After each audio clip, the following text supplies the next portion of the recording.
Voice, आज की आवाज। महाराष्ट्र में हुए राजनीतिक घटनाक्रम में देश भर में राजनीतिक पार्टियों के नेताओं की अलग अलग प्रक्रिया सामने आ रही है।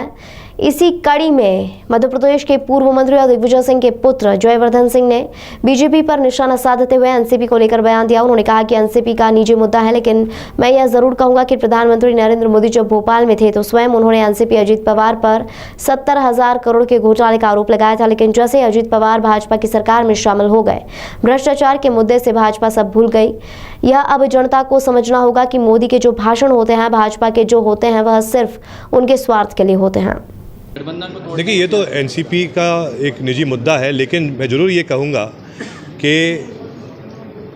जब प्रधानमंत्री जी स्वयं भोपाल में थे तो उन्होंने भोपाल में मन से कहा था कि एनसीपी पर, अजीत पवार जी पर 70,000 करोड़ का उन्हें घोटाला किया है।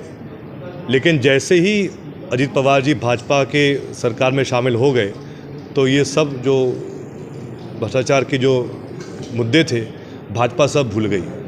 तो आप जनता को समझना होगा कि जो भी भाषण मोदी जी के होते हैं, भाजपा के होते हैं, सिर्फ उनके स्वार्थ के लिए होते हैं। एक बार जैसे ही कोई भी व्यक्ति जो भाजपा से डर जाता है और उनके सामने ढोक करता है और जब उनको वो माफ़ कर लेते हैं तो जो उस व्यक्ति के सब उस पर जो इल्ज़ाम लगते हैं सब भाजपा भूल जाती है। तो ये कहीं ना कहीं